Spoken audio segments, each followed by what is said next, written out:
BRS నేతలపై Mahabubnagar MLA NM Srinivasa Reddy విమర్శల వర్షం గుప్పించారు.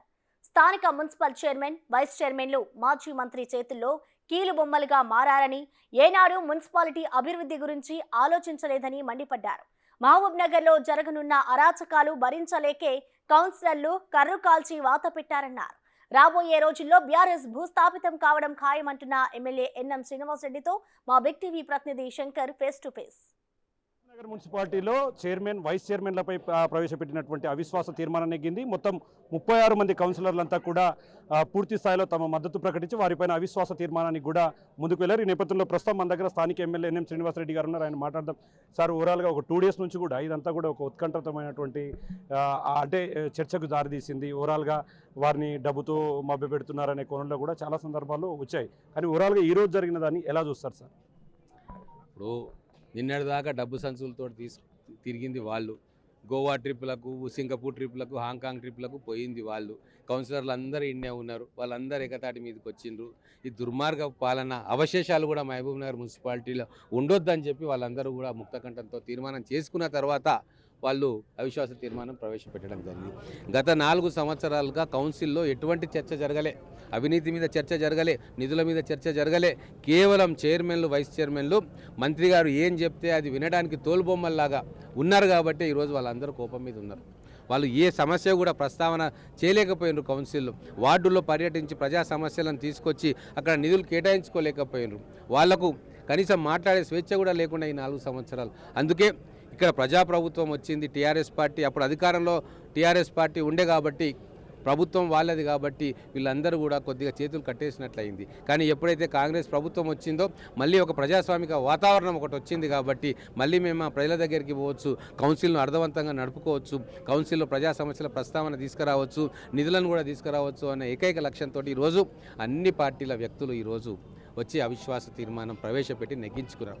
ఒక్కటి ఆలోచించండి, ఎంఐఎం కానీ బీజేపీ కానీ కలుస్తారా? కలవరు. కానీ ఎందుకు మహబూబ్ నగర్లో కలిసినరు అంటే, మహబూబ్ నగర్లో ఒక ప్రత్యేకమైన పరిస్థితి ఉండే. గత 9.5 సంవత్సరాలుగా ఒక రాజరికపు వ్యవస్థ, అమానుషమైన పరిపాలన ఇక్కడ కొనసాగింది కాబట్టి ప్రజలు ఈరోజు నిర్ణయం తీసుకున్నారు. ఎప్పుడైతే ఇక్కడ శ్రీనివాస్ గౌడ్ను ఓడించి ఎన్ఎం శ్రీనివాసరెడ్డిని గెలిపించినరో ప్రజలు ఎటువైపు ఉన్నారు, ప్రజలు ఏం కోరుకుంటున్నారు అని చెప్పి కౌన్సిలర్లకు కూడా అర్థమైంది. ఈ 1 సంవత్సరం అన్నా ప్రజల దగ్గరికి పోదాం, వాళ్ళ కష్టసుఖాల్లో పాల్పంచుకుందాం, వార్డులను డెవలప్ చేసుకుందాం అని ఒక మంచి మనసుతోటి డెవలప్మెంట్ ఓరియంటెడ్గా అందరూ కలిసి నిర్ణయం తీసుకున్నారు. అంటే సార్, మీరు అన్నట్లుగా ఇంకొక 1 ఇయర్ మాత్రమే మిగిలింది. ఈ నేపథ్యంలో ఇప్పుడు వచ్చేవారు కానీ మీరు కానీ ఎట్లా దీన్ని ప్రాసెస్ చేయబోతున్నారు? రాబోయే రోజుల్లో మిగిలిన ఈ కాలాన్ని ఎట్లా ఉపయోగించుకోబోతున్నారు? ఇప్పుడు నేనైతే ఎమ్మెల్యేగా, ఈ నియోజకవర్గ ఎమ్మెల్యేగా ఒక టీం వర్క్ చేయాలనేటువంటి నేను పార్టీలకు అతీతంగా ఈరోజు కౌన్సిలర్స్ అధికారిక పదవిలో ఉన్నారు, ప్రజలు ఎన్నుకున్నారు వాళ్ళని. వాళ్ళ టర్మ్ అయిపోయేదాకా ఆ వార్డులకు వాళ్ళు ప్రాతినిధ్యం వహిస్తారు. ఆ వార్డు ప్రజలకు సేవ చేయాలి అని చెప్పి ప్రజలు ఓట్లేసి వాళ్ళని గెలిపించారు. కాబట్టి నా సంపూర్ణ సహకారం ఉంటుంది అందరికీ. ఈరోజు ప్రజాప్రతినిధులుగా ఉన్న 49 మంది ఇక్కడికి వచ్చిన వాళ్ళు, రాని వాళ్ళకు కూడా నా సంపూర్ణ సహకారం వార్డులలో ఉంటుంది. మనం ఒక టీమ్ స్పిరిట్ తోటి పనిచేయాలి, మహబూబ్నగర్ ప్రజల కోసం పనిచేయాలి తప్ప మిగతావేవి కూడా ఆలోచించకూడదు, నారో మైండెడ్గా ఉండకూడదు మనం. కాబట్టే ఈరోజు అందరూ కలిసి ఒక మెసేజ్ని ఈరోజు తెలంగాణ ప్రజలకు ఇస్తూ ఉన్నారు.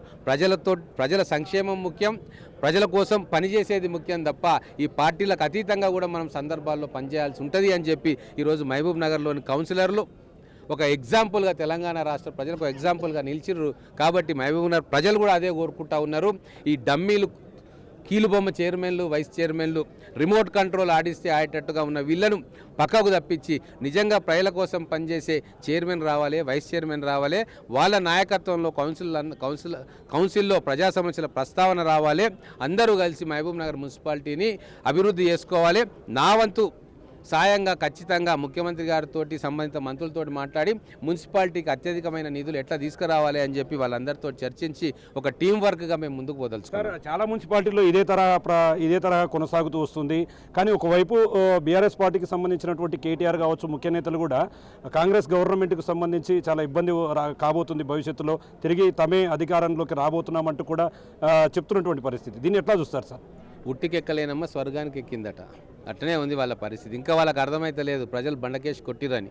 కేసీఆర్ను కూడా బండకేసి కొట్టిరు కామారెడ్డిలా, ఇంకా వాళ్ళకి అర్థం కావట్లే.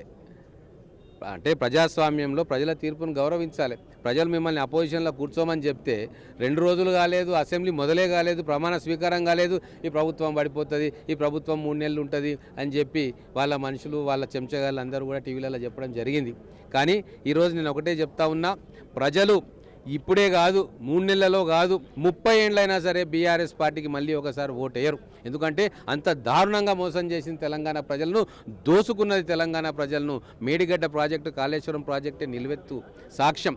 మహబూబ్నగర్ మున్సిపాలిటీలో జరిగిన అవకతవకలు కూడా నిలువెత్తు సాక్ష్యం. కాబట్టి ప్రజలు, మహబూబ్నగర్ ప్రజలు కావచ్చు, తెలంగాణ ప్రజలు కావచ్చు, చాలా క్లారిటీతో ఉన్నారు.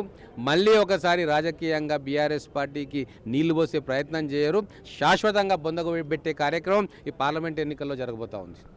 ఓవరాల్గా చూస్తున్నాం, మహబూబ్నగర్ మున్సిపాలిటీలో చాలా రోజులుగా పూర్తి స్థాయిలో ఆత్మగౌరవం దెబ్బతినే విధంగా పూర్తిగా కౌన్సిలర్లకు ఇబ్బందిగా మారింది. ఈ నేపథ్యంలోనే కౌన్సిలర్లంతా కూడా తిరుగుబాటు చేశారు. మొత్తంగా ప్రవేశపెట్టినటువంటి అవిశ్వాస తీర్మానం అంతా కూడా ఈరోజు పూర్తిగా కాంగ్రెస్ వైపే ఉంది. రాబోయే రోజుల్లో నూతన చైర్మన్లను, వైస్ చైర్మన్లను ఎన్నుకున్న తర్వాత మిగిలిన ఈ సంవత్సర కాలంలో నిత్యం ప్రజలకు చేరువలో ఉండి అభివృద్ధి కార్యక్రమాలు చేపట్టాలని చెప్పి కూడా స్థానిక ఎమ్మెల్యేగా ఉన్నటువంటి ఎన్ఎం శ్రీనివాసరెడ్డి చెప్తున్నాడు. ఇది ఇక్కడ latest update. Camera person Nageswara Shankar Goud, big TV, Mahabubnagar నుండి.